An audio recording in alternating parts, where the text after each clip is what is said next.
नमस्कार दोस्तों, स्वागत है आप सभी का हमारे चैनल पौराणिक लोक पर। ओम नमः शिवाय। हर हर महादेव। भगवान भोलेनाथ आप सभी भक्तों पर सदैव ही अपनी कृपा बनाए रखे। मित्रों, देवों के देव महादेव बहुत ही भोले माने जाते हैं, इसलिए इनका एक नाम भोलेनाथ भी है।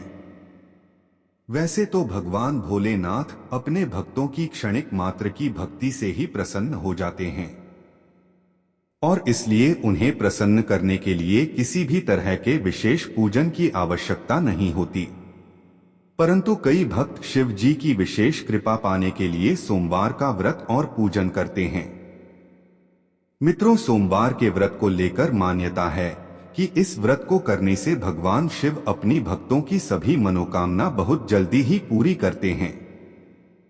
तो चलिए मित्रों, माता पार्वती और भगवान भोलेनाथ के चरण कमलों का ध्यान करते हुए सुनते हैं सोमवार व्रत पर शिव जी की बहुत ही सुंदर कथा।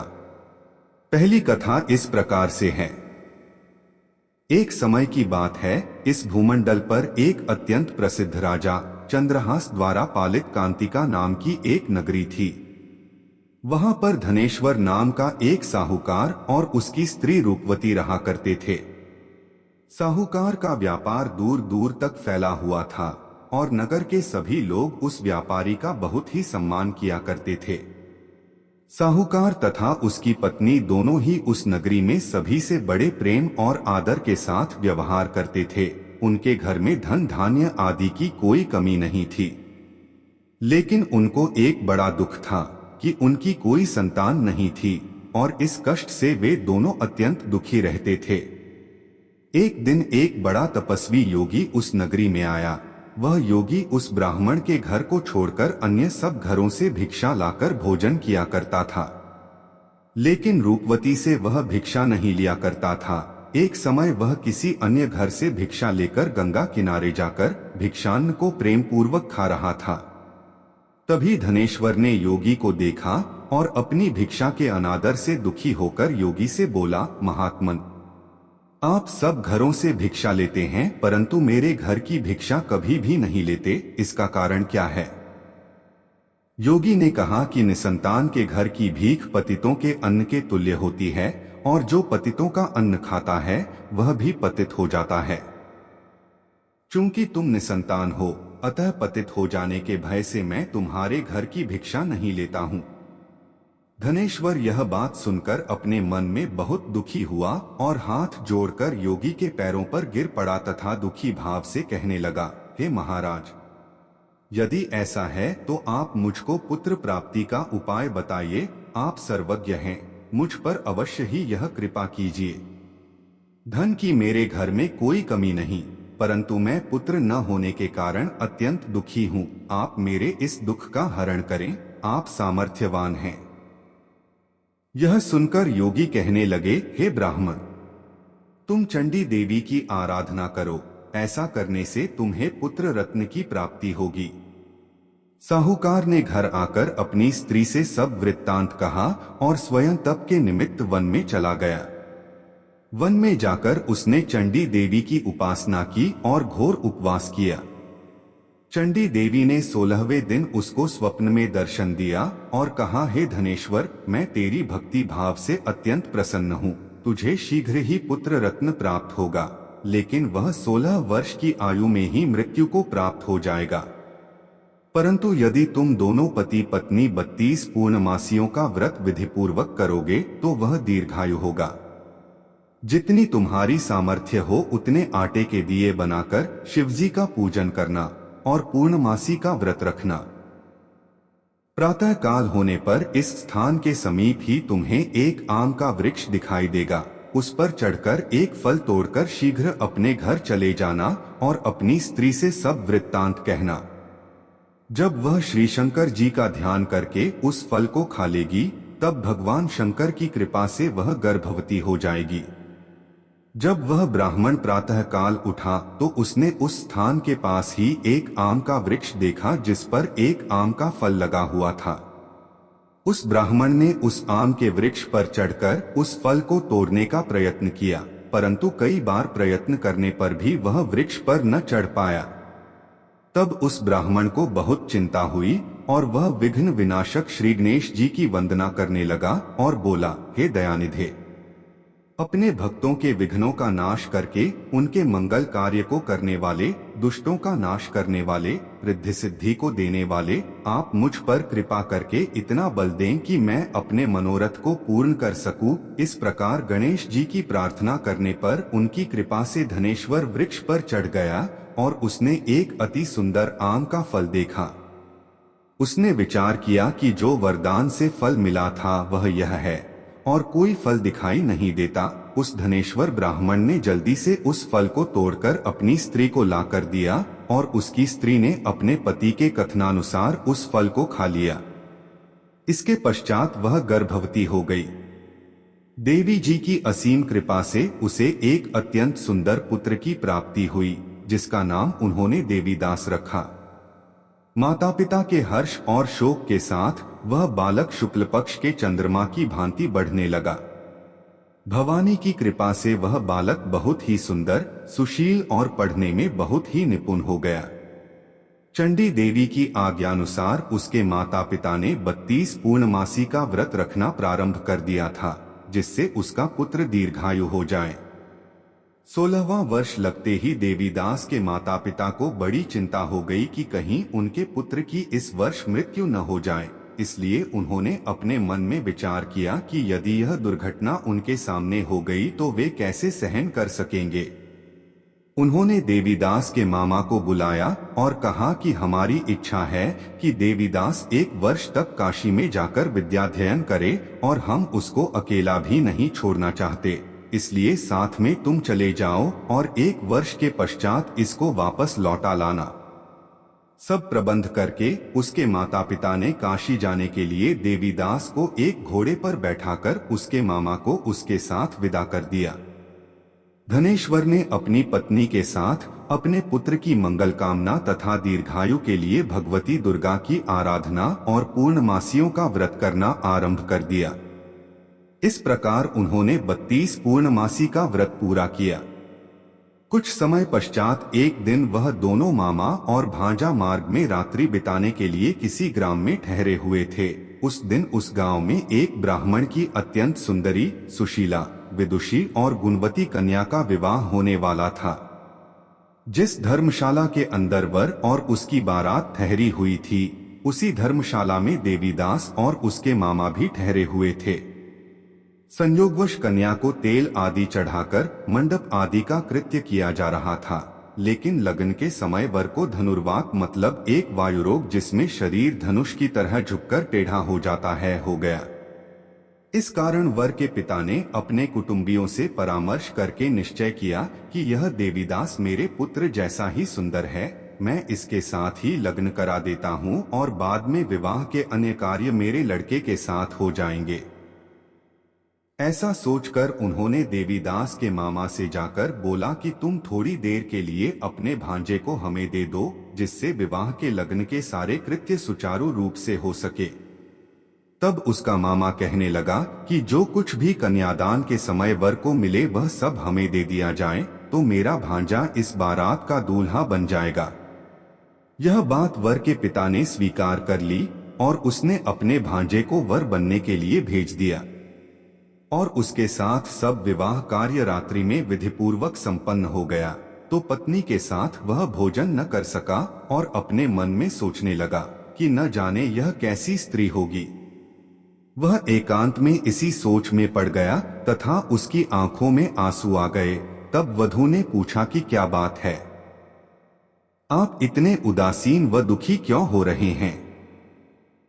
तब उसने सब बातें जो वर के पिता व उसके मामा में हुई थीं उसको बतला दी।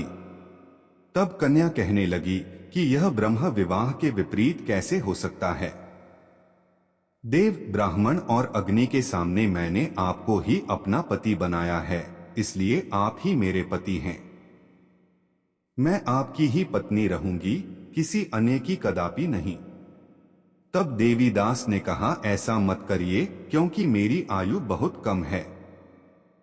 मेरे पश्चात आपकी क्या गति होगी, इन बातों को अच्छी तरह विचार लो। परंतु वह दृढ़ विचार वाली स्त्री थी। बोली कि जो आपकी गति होगी वही मेरी गति होगी। हे स्वामी, आप उठिए और भोजन करिए, आप निश्चय ही भूखे होंगे। इसके बाद देवीदास और उसकी पत्नी दोनों ने भोजन किया तथा शेष रात्रि वे सोते रहे। प्रातःकाल देवीदास ने अपनी पत्नी को 3 नगों से जड़ी हुई एक अंगूठी दी, एक रुमाल दिया और बोला, हे प्रिय, इसे लो और संकेत समझकर स्थिर चित्त हो जाओ। मेरा मरण और जीवन जानने के लिए एक पुष्पवाटिका बना लो।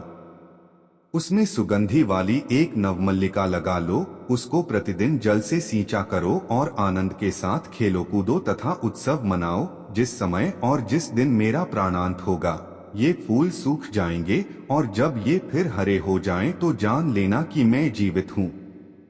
यह समझाकर वह चला गया। प्रातः काल होते ही वहां पर गाजे बाजे बजने लगे और जिस समय विवाह के कार्य समाप्त करने के लिए वर तथा सब बाराती मंडप में आए तो कन्या ने वर को भली प्रकार से देखकर अपने पिता से कहा कि यह मेरा पति नहीं है। मेरा पति वही है जिसके साथ सत्र में मेरा पाणिग्रहण हुआ था। इसके साथ मेरा विवाह नहीं हुआ है। यदि यह वही है तो बताए कि मैंने इसको क्या दिया। मधुपर्क और कन्यादान के समय जो मैंने भूषणादि दिए थे उन्हें दिखाए तथा रात में मैंने क्या गुप्त बातें कही थीं वह सब सुनाए। पिता ने उसके कथनानुसार वर को बुलवाया गया। कन्या की यह सब बातें सुनकर वह कहने लगा कि मैं कुछ नहीं जानता। इसके पश्चात लज्जित होकर वह वहां से चला गया और सारी बारात भी अपमानित होकर वहां से लौट गई। भगवान श्री कृष्ण बोले, हे माता। इस प्रकार देवीदास काशी विद्याध्ययन के लिए चला गया। जब कुछ समय बीत गया तो काल से प्रेरित होकर एक सर्प रात्रि के समय उसको डसने के लिए वहां पर आया। उस विषधर के प्रभाव से उसके शयन का स्थान चारों ओर से विष से विषैला हो गया, परंतु व्रत के प्रभाव से उसको काट न पाया, क्योंकि पहले ही उसकी माता ने 32 पूर्णिमा का व्रत कर रखा था। इसके बाद मध्याह्न के समय स्वयं काल वहां पर आया और उसके शरीर से उसके प्राणों को निकालने का प्रयत्न करने लगा, जिससे वह मूर्छित होकर पृथ्वी पर गिर पड़ा। भगवान की कृपा से उसी समय पार्वती जी के साथ भगवान शंकर वहां पर आ गए। उसको मूर्छित दशा में देखकर पार्वती जी ने भगवान शंकर से प्रार्थना की कि हे प्रभु, इस बालक की माता ने पहले 32 पूर्णिमा का व्रत किया था, जिसके प्रभाव से हे भगवान आप इसको प्राण दान दें। भवानी के कहने पर भक्त वत्सल भगवान शिव ने उसको प्राण दान दे दिया। इस व्रत के प्रभाव से काल को भी पीछे हटना पड़ा और देवीदास स्वस्थ होकर बैठ गया। उधर उसकी स्त्री उसके काल की प्रतीक्षा किया करती थी। जब उसने देखा कि उस पुष्प वाटिका में पत्र पुष्प कुछ भी नहीं रहे तो उसको अत्यंत आश्चर्य हुआ, और जब वह वैसे ही हरी भी हो गई तो वह जान गई कि वह जीवित हो गए हैं। यह देखकर वह बहुत प्रसन्न मन से अपने पिता के कहने लगी कि पिताजी, मेरे पति जीवित हैं, आप उनको ढूंढना शुरू करें। जब 16वां वर्ष व्यतीत हो गया तो देवीदास भी अपने मामा के साथ काशी से चल दिया। इधर उसके ससुर उसे ढूंढने के लिए अपने घर से जाने वाले ही थे कि वह दोनों मामा भांजा वहां पर आ गए। देवीदास को आता देखकर उसका ससुर बड़ी प्रसन्नता के साथ अपने घर में ले आया। उस समय नगर के निवासी भी वहां इकट्ठे हो गए और सबने निश्चय किया कि अवश्य ही इसी बालक के साथ इस कन्या का विवाह हुआ था। उस बालक को जब कन्या ने देखा तो पहचान लिया और कहा कि यह तो वही है जो संकेत करके गया था। तदुपरांत सभी कहने लगे कि भला हुआ जो यह आ गया, और सब नगरवासियों ने आनंद मनाया। देवीदास इसके बाद अपनी पत्नी और मामा को लेकर वहां से अपने माता पिता के पास आने को चल दिया। उसके ससुर ने भी उसे बहुत सारा धन और दहेज दिया। इधर साहूकार और उसकी पत्नी भूखे प्यासे रहकर बेटे की प्रतीक्षा कर रहे थे। उन्होंने प्रण कर रखा था कि यदि उन्हें अपने बेटे की मृत्यु का समाचार मिला तो वह भी प्राण त्याग देंगे। उसी रात को भगवान शिव ने साहूकार के स्वप्न में आकर कहा कि साहूकार, मैंने तेरी भक्ति और सच्ची श्रद्धा से प्रसन्न होकर तेरे पुत्र को लंबी आयु प्रदान की है, इसलिए अब तू निश्चिंत हो जा। सुबह जब साहूकार का पुत्र अपने घर की तरफ चल रहा था तो उसके माता पिता को लोगों ने खबर कर दी और कहा कि तुम्हारा पुत्र देवीदास अपनी पत्नी और मामा के साथ आ रहा है। ऐसा समाचार सुनकर पहले तो उन्हें विश्वास नहीं हुआ, लेकिन जब देवीदास आया और उसने अपने माता पिता के पैर छुए तो देवीदास के माता पिता ने उनका स्वागत किया, आरती उतारी और दोनों को अपने सीने से लगा लिया। दोनों के आने की खुशी में धनेश्वर ने बहुत सारा धन, दान, दक्षिणा आदि ब्राह्मणों को दी। इसी प्रकार जो कोई भक्त भगवान भोलेनाथ को सच्चे मन से पूजा अर्चना करता है और सोमवार व्रत करता है तो भगवान भोलेनाथ की कृपा से उसके सभी दुख दूर होते हैं और सभी मनोकामनाएं पूर्ण होती हैं और उसका सदा ही कल्याण होता है। तो बोलिए मित्रों, हर हर महादेव, जय शिव शंभू, जय भोलेनाथ। अब चलिए सुनते हैं दूसरी कथा। बहुत समय पहले की बात है, एक नगर में एक निर्धन ब्राह्मण अपनी पत्नी के साथ रहता था। उस ब्राह्मण के घर की आर्थिक स्थिति बहुत दयनीय थी। उसके घर में ना तो भोजन के लिए पर्याप्त अन्न था और ना ही कोई साधन जिससे जीवन आसानी से चल सके। लेकिन ब्राह्मण बड़ा ही धर्मपरायण व्यक्ति था और भगवान शिव का परम भक्त था। ब्राह्मण हर सोमवार को व्रत रखता और सच्चे मन से शिव जी की पूजा अर्चना किया करता था। उसका विश्वास था कि भगवान शिव उसकी भक्ति से प्रसन्न होकर एक दिन उसकी सभी परेशानियों का अंत करेंगे। हालांकि ब्राह्मण की पत्नी उसकी इस पूजा और व्रत से संतुष्ट नहीं रहती थी।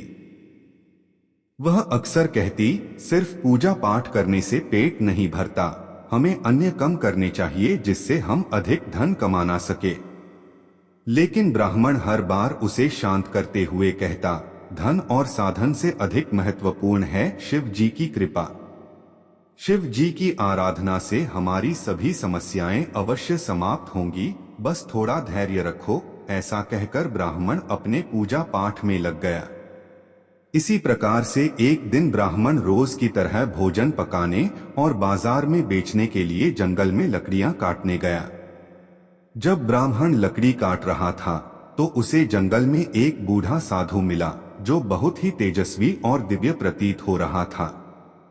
साधु ने ब्राह्मण को देखकर कहा, वत्स, तुम्हारे चेहरे पर चिंता की रेखाएं क्यों हैं? क्या बात है? ब्राह्मण ने दुखी होते हुए अपनी गरीबी और अपने जीवन की कठिनाइयों का वर्णन किया। साधु ने मुस्कुराते हुए कहा, तुम्हारी समस्याओं का समाधान तुम्हारे विश्वास में ही छिपा है। तुम भगवान शिव की आराधना करो और सच्चे मन से सोमवार व्रत का पालन करो। शिव जी अत्यंत कृपालु हैं। यदि तुम्हारी भक्ति सच्ची है तो वे अवश्य ही तुम्हारी मदद करेंगे। साधु की बातें सुनकर ब्राह्मण का विश्वास और दृढ़ हो गया। वह घर लौटकर अपनी पत्नी को साधु की बातों के बारे में बताता है और दोनों ब्राह्मण ब्रह्माणी ने निश्चय किया कि वे पूरी श्रद्धा और विश्वास के साथ सोमवार व्रत करेंगे। अब तो हर सोमवार ब्राह्मण और उसकी पत्नी उपवास रखते, शिव जी का अभिषेक करते और पूरी निष्ठा से उनकी पूजा अर्चना किया करते थे। कुछ ही समय में उनके जीवन में परिवर्तन आने लगा। अब तो ब्राह्मण को लकड़ी बेचने पर पहले से अधिक धन मिलने लगा। एक दिन जब वह अपने घर के आंगन में बैठा पूजा कर रहा था तो अचानक उसे ऐसा प्रतीत हुआ कि जमीन में कुछ दबा हुआ है। जब उसने खोदकर देखा तो वहां एक घड़ा सोना और गहनों से लबालब भर हुआ था। यह देखकर ब्राह्मण और उसकी पत्नी की खुशी का ठिकाना न रहा। अब तो उनकी गरीबी समाप्त हो गई। उनकी भक्ति और श्रद्धा ने उन्हें भगवान शिव की कृपा का पात्र बना दिया था। ब्राह्मण ने सारा श्रेय भगवान शिव को दिया और कहा, यह सब शिव जी की कृपा है। अगर हम सच्चे मन से उनकी आराधना करें तो वह हर कष्ट हर लेते हैं। मित्रों, यह कथा हमें सिखाती है कि सच्चे मन, श्रद्धा और धैर्य के साथ भगवान शिव की पूजा करने से जीवन की सभी कठिनाइयां समाप्त हो सकती हैं। शिव जी अपने भक्तों की सच्ची पुकार अवश्य सुनते हैं और उन्हें सुख समृद्धि का वरदान देते हैं। सोमवार व्रत का महत्व इसी में निहित है कि यह व्यक्ति को न केवल आंतरिक बल देता है, बल्कि उसके जीवन में सकारात्मक परिवर्तन भी लाता है। कथा समाप्त हुई। बोलिए मित्रों, हर हर महादेव।